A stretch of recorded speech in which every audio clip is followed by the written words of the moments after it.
CPC का order 39 का rule 2 actually में किस बारे में बात करता है? ये बात करता है कि जो ब्रीच ऑफ कॉन्ट्रैक्ट होते हैं उस दौरान किसी व्यक्ति को पुनरावृत्ति या फिर उस ब्रीच को जारी रखने से रोकने के लिए एक टेम्पररी इंजंक्शन जारी किया जा सकता है, जो कि रूल 2 इसमें बात करता है। ठीक है, तो यहाँ पे सब रूल 1 यहाँ पे इसका क्लियर कहता है कि सूट में, किसी भी सूट में प्लेंटिफ चाहता है कि डिफेंडेंट को ब्रीच ऑफ कॉन्ट्रैक्ट से रोका जाए, कोई इंजरी, नुकसान, हानि पहुंचाने से रोका जाए, तो प्लेंटिफ कोर्ट से टेम्पररी इंजंक्शन की मांग कर सकता है। यहाँ पे ध्यान देने वाली बात है कि किसी सूट में, यहाँ पे सूट की बात कर रहा है, यानी कि कोई पेंडिंग सूट होना चाहिए, उसी में आप टेम्पररी इंजंक्शन मांग सकती हो। कोई फ्रेश एप्लीकेशन नहीं जाएगी 39 रूल 2 में। ठीक है, इतना याद रखना है। किसी भी सूट में या फिर जो पेंडिंग होगा या फिर साथ में आपने सूट फाइल किया है, तो उस दौरान आप रूल 2 का एप्लीकेशन दे सकते हो, मांग कर सकते हो टेम्पररी इंजंक्शन के लिए। लेकिन एक फ्रेश, एक इंडिपेंडेंट कोई भी एप्लीकेशन 39 रूल 2 में नहीं जाएगी, क्लियरली बता रहा हूँ। ठीक है, अब यहाँ पे एक बात और आपको ध्यान रखनी है कि जो इंजंक्शन मांगी जा रही है, मुकदमा शुरू होने के बाद किसी भी समय ऐसी इंजंक्शन, टेम्पररी इंजंक्शन मांगी जा सकती है, चाहे उसमें कंपनसेशन सामने वाली पार्टी ने मांगा हो या नहीं मांगा हो, उससे कोई भी फर्क नहीं पड़ेगा। आप उस मुकदमा शुरू होने के बाद किसी भी समय टेम्पररी इंजंक्शन मांग सकते हो। यहाँ पे एक चीज और है कि आप एदर बिफोर और आफ्टर द जजमेंट, ठीक है, जजमेंट होने के बाद भी आप एप्लीकेशन दे सकते हो टेम्पररी इंजंक्शन के लिए, और वो कब तक दे सकते हो, तो इसके बारे में मैंने बहुत डिटेल में क्लियर किया है कि जैसे ही जजमेंट हो जाएगा उसके बाद कब तक, ये डिसाइड नहीं है। यहाँ पे क्लियरली लिखा ही नहीं है कि हम कब तक एक इंजेक्शन, टेम्पररी इंजेक्शन मांग सकते हैं। तो यहाँ पे हम मान सकते हैं कि एग्जीक्यूशन होने तक हम एक टेम्पररी इंजेक्शन मांग सकते हैं। ये कंफर्म है नहीं है, तो इसके बारे में मैंने पूरा बात की है, पूरा क्लियर किया हुआ है रूल 2। अगर आप क्लियर समझोगे तो आगे पूरा वीडियो देखिए, सारे डाउट आपके क्लियर हो जाएंगे। Hello everybody, welcome back this channel. तो आज एक बहुत ज़्यादा इम्पोर्टेंट है और बहुत ज़्यादा डिटेल में भी है, तो इसको समझना बहुत ज़्यादा ज़रूरी है। अगर आपको सीपीसी में कुछ डाउट हैं जो कि बहुत ज़्यादा ज़रूरी है मेरे हिसाब से, ठीक है, जो इंजेक्शन के बारे में है, ठीक है, तो ये कॉन्ट्रैक्ट से रिलेटेड है, इसको समझना भाई बहुत ज़रूरी है। बिल्कुल ध्यान से देख लीजिएगा, अगर इंटरेस्ट ना हो तब भी देखो भाई, मैं कहूँगा, क्योंकि बहुत ज़्यादा इंपॉर्टेंट है। समझते हैं आगे, और मैंने बहुत डिटेल में बताया हुआ है ताकि कोई कन्फ्यूज़न आपको नहीं होगा। तो चलिए शुरू करते हैं। तो सीबीसी का ऑर्डर 39 का रूल 2 है। रूल 1 में क्लियर करा चुका हूँ, नहीं देखा है तो आप पिछले वीडियो जाके देख सकते हो। तो रूल 1 मैंने पूरा क्लियर कराया है, जो कि प्रॉपर्टी पर स्टे के बारे में बात करता है, ठीक है। और आज का वीडियो रूल 2। तो चलिए शुरू करते हैं कि यदि संविदा भंग की पुनरावृत्ति और जारी रखने को रोकने के लिए व्याधि, जैसा कि हम टाइटल पढ़ रहे हैं उससे ही ये क्लियर हो जाएगा कि भाई ये किस बारे में बात कर रहा है, ठीक है। तो ब्रीच ऑफ कॉन्ट्रैक्ट से रिलेटेड है, ठीक है, उसकी कंटिन्यूएंस रोकने के लिए कि वो दोबारा ऐसा ब्रीच नहीं करे, उस चीज़ को रोकने के लिए, या फिर जो जारी रख रहा है उस चीज़ को प्रिवेंट किया जा सके, इसलिए हम ये रूल 2 में स्टे लेंगे, ठीक है। आगे बढ़ते हैं, ऑब्जेक्ट समझते हैं पहले कि रूल 1 रूल 2 का ऑब्जेक्ट एक्चुअली में क्या है। प्रतिवादी यानी कि सामने वाली पार्टी, डिफेंडेंट को अनुबंध के उल्लंघन या फिर हानि पहुंचाने की पुनरावृत्ति से रोकने के लिए अस्थायी स्थगनादेश देना, यानी कि ब्याज, टेम्पररी इंजेक्शन, ठीक है। इतना क्लियर हो गया। अब आगे बढ़ते हैं, क्लॉज 1 पे बात करते हैं। अगर किसी सूट में प्लेंटिफ चाहता है कि डिफेंडेंट को, इतना एक एक वर्ड को ध्यान रखना है कि किसी सूट में, यानी कि ये भी वही बात कर रहा है जो पिछली वीडियो में पढ़ के आए थे, यानी कि पेंडिंग होना चाहिए मैं मामला, यानी कि किसी फ्रेश पिटीशन नहीं जाएगी भाई, फ्रेश एप्लीकेशन नहीं दोगे आप ऑर्डर 39 का और रूल 2 में, ठीक है। यहाँ भी क्लियर कर रहा है कि किसी सूट में पहले से पेंडिंग हो उसी में हम इंजेक्शन लेंगे, ठीक है। इसके और डाउट क्लियर करेंगे, आगे बढ़ेंगे, ठीक है। तो अगर किसी सूट में प्लेंटिफ चाहता है कि डिफेंडेंट को संविदा उल्लंघन के लिए ब्रीच ऑफ कॉन्ट्रैक्ट से रोका जाए या फिर कोई इंजरी, नुकसान या हानि पहुंचाने से रोका जाए, तो प्लेंटिफ कोर्ट से टेम्पररी इंजंक्शन मांग सकता है, ठीक है। क्लॉज 1 यहाँ पर क्लियर हो गया होगा, इसमें कोई डाउट नहीं है कि ब्रीच ऑफ कॉन्ट्रैक्ट को रोकने के लिए प्लेंटिफ क्या है, डिफेंडेंट को रोकना चाहता है, तो उसके लिए वो किसी सूट में ये मांग करेगा रूल 2 की। आगे बढ़ते हैं।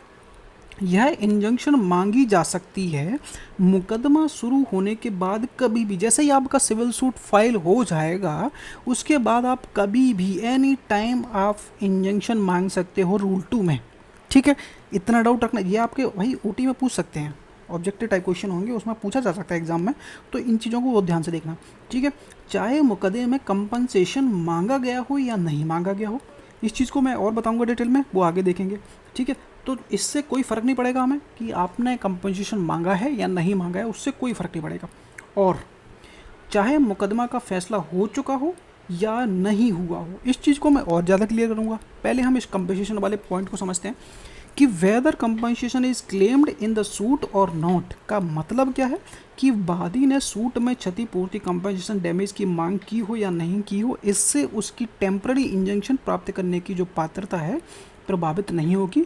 यानी कि चाहे आप कंपनसेशन मांगो या नहीं मांगो, लेकिन आपके लिए टेम्पररी इंजंक्शन को मांगने के ग्राउंड बने ही रहेंगे, उससे कोई फ़र्क नहीं पड़ेगा। सिंपल सी बात है, ठीक है। अब यहाँ पे हमें इस चीज़ को और समझना है, चाहे मुकदमा का फैसला हो चुका हो या नहीं हुआ हो। अब मतलब क्या है कि यानी कि जजमेंट आ गया हो उसके बाद ही होगा, लागू नहीं होगा।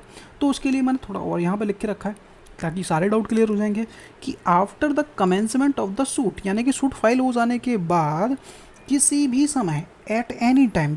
अब मैं इसको बताने के लिए भाई आपको डायरेक्ट साथ में लेके पढ़ लेना, ठीक है। तो क्योंकि कुछ चीज़ें हैं तो इंग्लिश में, मैं क्योंकि हिंदी में पढ़ा रहा हूँ तो कुछ चीज़ें आप डायरेक्ट लेके बैठो तो आपकी क्लियर हो जाएंगे कि किसी भी समय प्लेंटिफ टेम्पररी इंजंक्शन के लिए आवेदन कर सकता है, किसी भी समय, ठीक है। सूट फाइल हो जाने के बाद किसी भी समय आप टेम्पररी इंजंक्शन मांग लेना, सिंपल सी बात है। आगे बढ़ते हैं, एदर बिफोर और आफ्टर जजमेंट।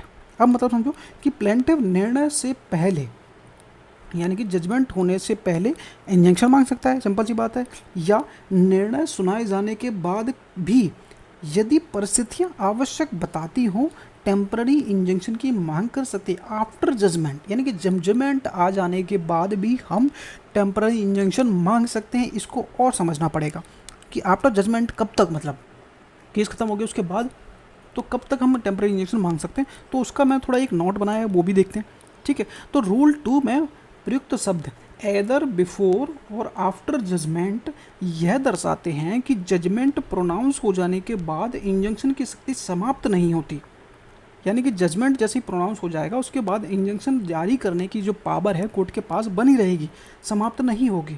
हालांकि यह रूल यह नहीं बताता कि यह शक्ति किस अंतिम चरण तक रहेगी, कि एग्जीक्यूशन तक रहेगी, कि जो सूट ख़त्म हो गया उसके बाद भी हम स्टे ले सकते हैं, तो उसके बारे में ये नहीं बताता है। अतः इसका प्रयोग मामले की प्रकृति और न्यायालय की आवश्यकता के अनुसार किया जाता है। लेकिन मैंने आपके डाउट को यहाँ पे थोड़ा लिखा है, लेकिन वो कंफर्म नहीं, मैं नहीं कहूँगा, लेकिन हम इसे एग्जीक्यूशन तक मान सकते हैं, बट मैं इसमें कंफर्म नहीं हूँ। तो इसलिए आपको अगर कहीं डाउट मिले या तो मेरे को कमेंट करके खुद ही बता देना कि ऐसा क्या हो सकता है, अगर आपको पता हो तो। क्यों जहाँ तक मैंने पढ़ा मेरे को इस चीज़ के बारे में कंफर्मेशन नहीं मिला कि यहाँ पर सिर्फ इतना ही बता रहा है कि ये डिपेंड करेगा मामले की प्रकृति पर और कोर्ट वगैरह देखेगा उस सिचुएशन में, ठीक है। तो ये कब तक फाइनल है इसका कोई ऐसा नहीं है, लेकिन आफ्टर जजमेंट भी यहाँ पर लिखा हुआ है तो हम इसको कंसिडर कर रहे हैं। लेकिन जजमेंट होने तक, वो एग्जीक्यूशन होने तक हम मान सकते हैं कि एग्जीक्यूशन नहीं होगा तो उस दौरान तक हम इसका टेम्पररी इंजंक्शन ले सकते हैं, ठीक है। तो यहाँ तक कोई डाउट नहीं होगा। अब हम आगे बढ़ते हैं। अगर आप लोगों को मज़ा आ रहा हो भाई, इन्फॉर्मेटिव लग रहा है वीडियो, तो लाइक सब्सक्राइब जरूर कर दिया करो भाई, ठीक है। अब क्लॉज 2 पर चलते हैं। कोर्ट यह इंजंक्शन दे सकती है और उसमें वह शर्तें जोड़ सकती है जैसे कि इंजंक्शन कितने समय तक लागू रहेगा, यानी कि ड्यूरेशन भी आपको बता सकता है, क्योंकि कोर्ट जो इंजंक्शन हम दे रहे हैं वो कितने दिन तक रहेगा, 1 साल, 6 महीने, 3 महीने, तो ये कोर्ट तय कर देगा। किसी प्रकार का लेखा जोखा, कीपिंग अकाउंट्स, ठीक है, रखने के लिए भी बोल सकता है। गिविंग सिक्योरिटी, अब इसका एक एग्जांपल है, उससे आपका क्लियर हो जाएगा कि सिक्योरिटी देने के लिए भी कोर्ट बोल सकता है, या फिर अन्य कोई शर्त लगाना चाहे तो वो भी कोर्ट लगा सकता है। सब रूल 2 यहाँ पे वो बात करता है। अब कोई डाउट नहीं होगा। अब एक पॉइंट रह गया था हमारा, कौन सा था, मैं बता देता हूँ, ठीक है। इस चीज़ को आप समझ लेते हैं। क्या ऑर्डर 39 रूल 2 के अंतर्गत बिना सूट संस्थित किए टेम्पररी इंजंक्शन प्राप्त किया जा सकता है? ये वही क्वेश्चन है जो हमने पिछले क्वेश्चन जो रूल पढ़ा था बंद में, वहाँ भी उठा था कि क्या हमारा कोई सूट फाइल नहीं है, कोर्ट में कोई सूट नहीं चल रहा, लेकिन हम स्टे लेना चाहते हैं, कोई हमारा ब्रीच कर रहा है, तो ये पॉसिबल है कि नहीं है। आगे बढ़ते हैं। एग्जाम्पल है, उत्तर है कि नहीं भाई। रूल 2 में सब रूल 1 में प्रयुक्त शब्द एट इन एनी सूट तथा सूट प्रारंभ संस्थित किए जाने के बाद किसी भी समय at any time after the commencement of the suit स्पष्ट करते हैं कि इंजंक्शन, टेम्पररी इंजंक्शन की मांग केवल किसी संस्थित या लंबित वाद के संदर्भ में की जा सकती है। यह एक सहायक एंसिलरी रिलीफ है, स्वतंत्र कार्यवाही नहीं है। वही जो पिछले हमने पढ़ा था वही मैटर है, तो यहाँ भी वो लागू होगा। सीधी बात है, कोई पेंडिंग सूट होगा या फिर आपने सूट फाइल किया है तो उस दौरान आप टेम्पररी इंजंक्शन ले सकते हो। एक फ्रेश पिटिशन, एक फ्रेश एप्लीकेशन नहीं जाएगा, सीधी बात है, ठीक है। अब एग्जाम्पल जो कि मैंने बताया था कि वो किस चीज़ से रिलेटेड था, ये सिक्योरिटीज़ है। ठीक है, तो आगे बढ़ते हैं। एग्जाम्पल हमारा है, बहुत ज़्यादा जरूरी है भाई, अगर मज़ा आ रहा है तो भाई लाइक कर दिया करो, सब्सक्राइब कर दिया करो, कुछ नहीं जाता आप लोगों का, लेकिन समझ में क्लियर हो जाएगा, पूरा रूल टू क्लियर कर दूंगा मैं। ठीक है, ए बी के बीच में कॉन्ट्रैक्ट है। बी एक्चुअली में ए के ब्रांड का नाम इस्तेमाल नहीं करेगा, ए के ब्रांड का नाम इस्तेमाल नहीं करेगा, लेकिन बी लगातार ए का नाम यूज़ करके अपने प्रोडक्ट बेच रहा है। ए ने कोर्ट में मुकदमा किया और साथ में कोर्ट से ऑर्डर 39 रूल 2 के तहत टेम्पररी इंजंक्शन की मांगी और कि बी को रोका जाए ताकि वह आगे ऐसा उल्लंघन ना करता रहे। ठीक है, अब कोर्ट क्या करता है, कोर्ट ने देखा कि बी बार बार उल्लंघन कर रहा है, कोर्ट ने टेम्पररी इंजंक्शन दे दी। और अब आएगा हमारा गिविंग सिक्योरिटी वाला मैटर, और यह भी कह सकता है कि बी सिक्योरिटी डिपॉजिट जमा करे ताकि भविष्य में ऐसी ब्रीच होने पर उसका उपयोग किया जा सके। अगर आप करोगे तो वो सिक्योरिटी आपकी ख़त्म हो जाएगी। तो इसमें कोई डाउट नहीं होगा, बहुत ज़्यादा इजी था, मैंने इजी कर दिया है, सारे डाउट भी क्लियर कर दिए हैं। फिर भी कोई डाउट उत्पन्न आपके होते हैं तो मेरे को कमेंट करके पूछ लेना, मैं वो भी क्लियर कर दूँगा। ठीक है, कुछ और चीज़ पढ़ना हो तो मेरे को कमेंट करके बता देना, हम वो भी पढ़ लेंगे। अगर वीडियो में मज़ा आया हो, समझ में आया हो क्लियरली, तो मेरे को लाइक सब्सक्राइब कर दीजिए। ठीक है, मिलते हैं किसी नेक्स्ट वीडियो में। एक बार मैं फिर से क्लियर कर देता हूँ कि सीपीसी का ऑर्डर 39 का रूल 2 एक्चुअली में किस बारे में बात करता है। ये बात करता है कि जो ब्रीच ऑफ कॉन्ट्रैक्ट होते हैं उस दौरान किसी व्यक्ति को पुनरावृत्ति या फिर उस ब्रीच को जारी रखने से रोकने के लिए एक टेम्पररी इंजंक्शन जारी किया जा सकता है, जो कि रूल 2 इसमें बात करता है। ठीक है, तो यहाँ पे सब रूल 1 यहाँ पे इसका क्लियर कहता है कि सूट में, किसी भी सूट में प्लेंटिफ चाहता है कि डिफेंडेंट को ब्रीच ऑफ कॉन्ट्रैक्ट से रोका जाए, कोई इंजरी, नुकसान, हानि पहुंचाने से रोका जाए, तो प्लेंटिफ कोर्ट से टेम्पररी इंजंक्शन की मांग कर सकता है। यहाँ पे ध्यान देने वाली बात है कि किसी सूट में, यहाँ पे सूट की बात कर रहा है, यानी कि कोई पेंडिंग सूट होना चाहिए, उसी में आप टेम्पररी इंजंक्शन मांग सकती हो, कोई फ्रेश एप्लीकेशन नहीं जाएगी 39 रूल 2 में। ठीक है, इतना याद रखना है। किसी भी सूट में या फिर जो पेंडिंग होगा या फिर साथ में आपने सूट फाइल किया है, तो उस दौरान आप रूल 2 का एप्लीकेशन दे सकते हो, मांग कर सकते हो टेम्पररी इंजंक्शन के लिए, लेकिन एक फ्रेश, एक इंडिपेंडेंट कोई भी एप्लीकेशन 39 रूल 2 में नहीं जाएगी, क्लियरली बता रहा हूँ। ठीक है, अब यहाँ पे एक बात और आपको ध्यान रखनी है कि जो इंजंक्शन मांगी जा रही है, मुकदमा शुरू होने के बाद किसी भी समय ऐसी इंजंक्शन, टेम्पररी इंजंक्शन मांगी जा सकती है, चाहे उसमें कंपनसेशन सामने वाली पार्टी ने मांगा हो या नहीं मांगा हो, उससे कोई भी फ़र्क नहीं पड़ेगा। आप उस मुकदमा शुरू होने के बाद किसी भी समय टेम्पररी इंजंक्शन मांग सकते हो।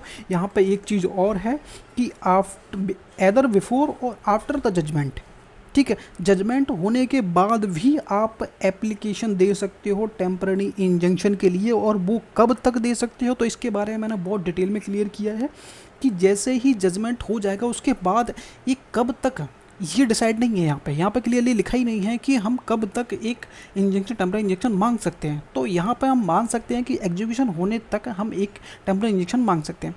तो ये कंफर्म है नहीं है, तो इसके बारे में मैंने पूरा बात की है, पूरा क्लियर किया हुआ है रूल 2। अगर आप क्लियर समझोगे तो आगे पूरा वीडियो देखिए तो सारे डाउट आपके क्लियर हो जाएंगे। अगर वीडियो पसंद आए तो वीडियो को लाइक, चैनल को सब्सक्राइब जरूर करना। मिलते हैं नेक्स्ट वीडियो में, थैंक यू सो मच।